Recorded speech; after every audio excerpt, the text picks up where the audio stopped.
waxay ku socotaa ninka wadanka xakuumada Muuse Biixi madaxweynaha midna waxay ku socotaa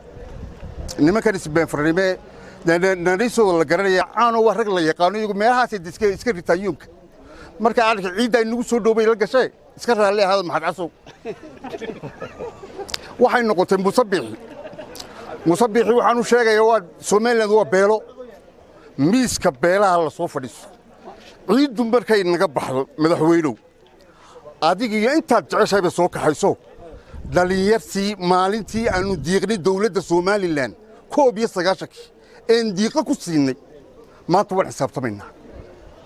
waxa weey ninkii habeenkii dhashay leeyni diiqay caawa waa 30 jir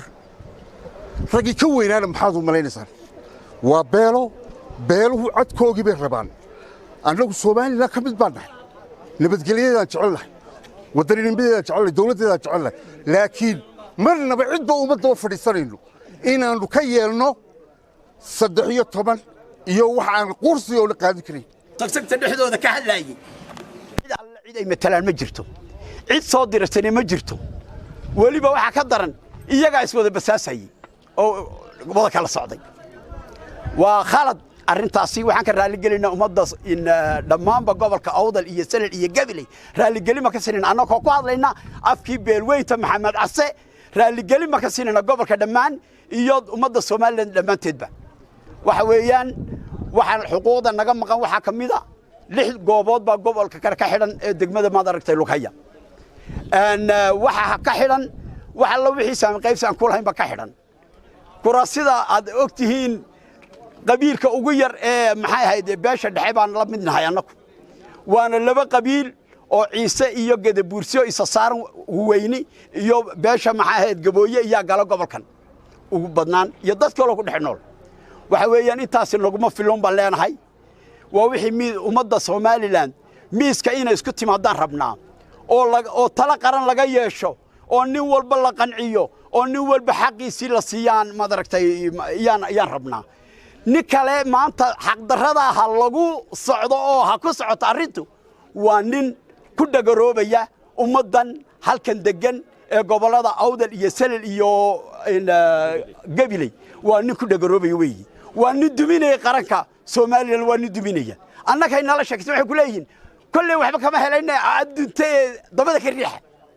annaka la jecladeeda leh waxa leeyahay war cadaalad ha lagu qabto war cadaalad ha lagu sormo war cadaalad ha lagu soo noqdo taabaan leenahay ummadda dhalinyarta ah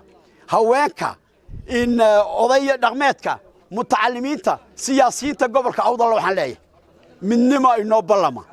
wadajir baa inoo ballama taabaan Soomaaliland ku dhisi karnaa taabaan danteena ku gaari karnaa tafaraaruq waxba inoo tari maayo salaamu calaykum jamhuuriyadda Soomaaliland cid naga xigta ama naga xigtaysan kartaa marka hore ma jirto ragin lafiya maalba u huray baan lahay maanta oo la joogana waan u huraynaa iyadana waxaanu cid marti uga lahayn cid doo fadhiisanayno ma aha laakiin waxaanu doonaynaa Soomaaliland la wada leeyahay oo xaq soor lagu yahay cadaalad lagu yahay ummadda waxa deeqa waa cadaalad waxa kala kaxeeyana waa cadaalad darro waxaanu anagu ummadda Soomaaliland dhamaanteed ugu baaqaynaa in beel kasta xuquuqda ay leedahay in la siiyo wixii tabashay ay ka hadlaysana in la dhageysto dadka inaan la afduubin inaan sanduullada wax ku qaado la odhan inaan daba ka dhiib wax la isku siinin miis bannaan oo gogol wax lagu qaadanayo dadka inta tabashadooda lagu dhageysto wixii ay xaq iyo xuquuq u leeyihiin in la siiyo doorashada ma diidarin horena way uga dhacday imigana waan u baahanahay waxaanu isa doonaynaa tabashada horta marka hore in la xalliyo oo la dhageysto oo loo dhaga nuglaado marka tabashada iyada miiska la saaray ee la xalliyo ee hawsheeda la xalliyo diyaar baan u nahay saan horba nafiya ma loogu huray waana loogu hurayna waxa weeye xeelada in gacanta la wada geliyo oo si siman loo wada geliyo waxa ummadda deeqaya waa inta hadii la waayo oo inuu tilaa gacanta uu baa kula jiraya yalla wada culi maayo waa iyada cirka roobkooga bay noqonaysaa marka waxaan hadalka ku soo gabagabeynaa ummadani waxay doonaysaa wixii ay xuquuq iyo xaq u lahayd tabashay ka tabasheeda hala dhageystayaan yaan laga dhaga adkaanin oo dhaga laga furaysanin kuwa shalay ka hadlay mabda ka hadlay dibadda magaalada shir ku dhaxda way banaanada ku qabanay laftoodu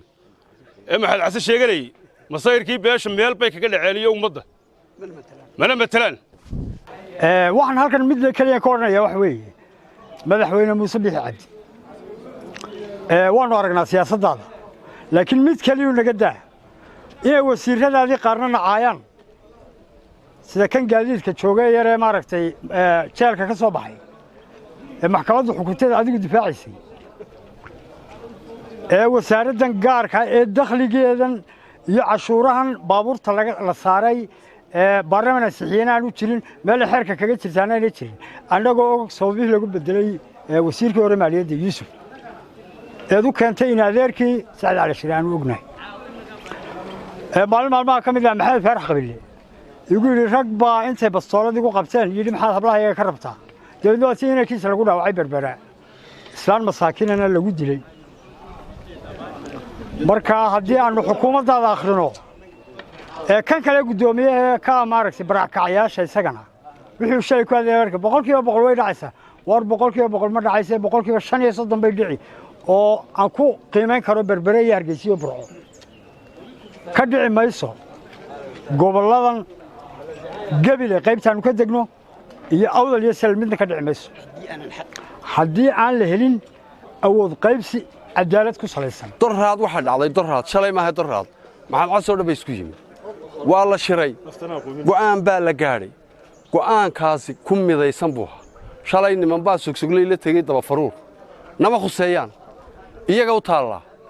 waxa weeyaan waxaanu doonaynaa 20 sannadood ina bixiyo ilaa siiraan yadogeed uqaasha halka ku hor joogtay ee xaq waxaanu doonaynaa xaqayada ku haysan ee ninba ku riixay maanta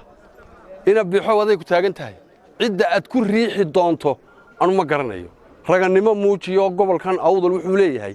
miiska soo saar waxa weeyaan haddii aanad soo saarayn wariyaa dawladnimada adiga iska leh waleeya bileeto aday ka dumi annaga inaan waxba naga daadanay waxa weeyaan waxaanu diyaar u nahay jiritaanka Soomaaliland nabadda Soomaaliland nin walba waa wadan laakiin xaq iyo xuquuq waxaan leenahay ninna u daba fadhiisan mayno yeelina mayno dhalinyartayada wayna daba taagan tahay salaadiintii waa halka joogo isku mid baanu siyaasiga iyagu waa nala mid waa biyo kama dhibcaan ina bixiyo dib isugu noqo gobolkan awdal wuxuu leeyahay miiska soo saar madaxweynaha jumhuriyadda Soomaaliya mid baan oranayaayo waxaan oranayaa warkolka gacmihii wayna daaleen in badan baanu doobiga xoor kale gacmaha ku haynaynu xajinay ya madaxweyne in badan baanu doobiga xoor kale Soomaaliland koro haynay inina koobka darsanaas kulka gacmihi annagana daalo doobiga waan dhiganaa cidii qaban lahayd doobiga xoor kale naga wareejin lahayd in darsanaso adigu samayso yeeliwa madaxweyne xuquuqda gobolku leeyahay aadan yabaal hal diidan ma laha waa in la helo yar iyo weyn waanu iska raacsannahay maanta ninkii ka soo horjeestay gobolka awdalna annaga kurka ka goyn mana aqbalano mana yeelno ummadda ree awdalna way israacsan tahay sidaasay isku raacsan tahay inay xuquuq waxay Soomaaliland ku leedahay hay hesho iyadoon cidna dulmayn cidna ku xadgudbayn xuquuq waxaan leenahay kama tagano waan isku raacsannahay yar iyo weyn nin gees ka hadlaya nin gees ka hadlaba waa ummadda ree awdal bulshada ree awdal dhammaanteed cid walba leh kan waxaan ka hadlaynaa laba shay baan ka hadlaynaa midda koobaad waxa weeyaan madaxweynaha jamhuuriyadda Soomaaliya waan salaamaynaa waxaan ka rabnaa iyo madaxweynaha ku xigeenkaba waxaan ka rabnaa zaama qaybsiga gobolka awdal aw doonayaan rabnaa marka koobaad marka labaad waxaan leenahay ku nimankii shalay hadlay nimanka shalay hadlay siyaasaddu waxay leedahay salaadiin siyaasi ya dhalinyaro ayay leedahay ma aha niman matalayay saddexdaas shay midna kuma jiraan uqaashu mid bay leedahay dhaqan bay leedahay siyaasiyiintuna wada gaaray leeyihiin waxaan leeyahay dadkii Soomaaliland waxa iska beeray siyaasigii iyo dhaqankii hal kala sooco siyaasigu ha ka hadlo iyo salaadiintu annagu waxaan taageersannahay sida ay salaadiintayada iyo siyaasiyiintayada iyo dhalinyartayadu ay ku dhawaaqeen baan taageersannahay kuwa nimanka shalayna waxaan leenahay nama matalaan asalaam nimanka shalay halka u baxay ee og beelaha masayrkooga iyo kacdoonka dhalinyarada iyo ummaddu waxa ay rabto ee la dhuuntay saxaafaddee la tegey xabaalaha dadka lagu aasa dabadoodiiyo etoobiya la galay horta inaanay waxba u kordhinayn cidda diraysa ha ogaato oo aanay wax alla wax codoo ay u hayaan aanay jirin aanay matelinna beelaha masayrka beelahana aanay matelin nama matelaan annagu waxaan u fadhinaa madaxweyne saami qaybsi wixii cad aan u lahayn nama lihidoo nalama hor joogtid waan waxaa ma lihidin waraa looga xisaabtamay kolba in yaroo dhabarka la soo taabto dee masayrka dadka iyo ummadda waxay biinayaan ma jirto ama kolba mana joogaan maanta ninba meel buu ku dhuumanayaa oo ummadda way ka qarsoon yihiin haddii la arkana waxa lagu samaynayo waa wax laga ballamay oo la og yahay taa horta waxba yaan dhagaha loo raaricin kolba nin hebelow hadal laydhaa qaxwo yar loo soo diro taasi waa taa ummaddu waxay u fadhidaa dhallinyaro iyo waayeelba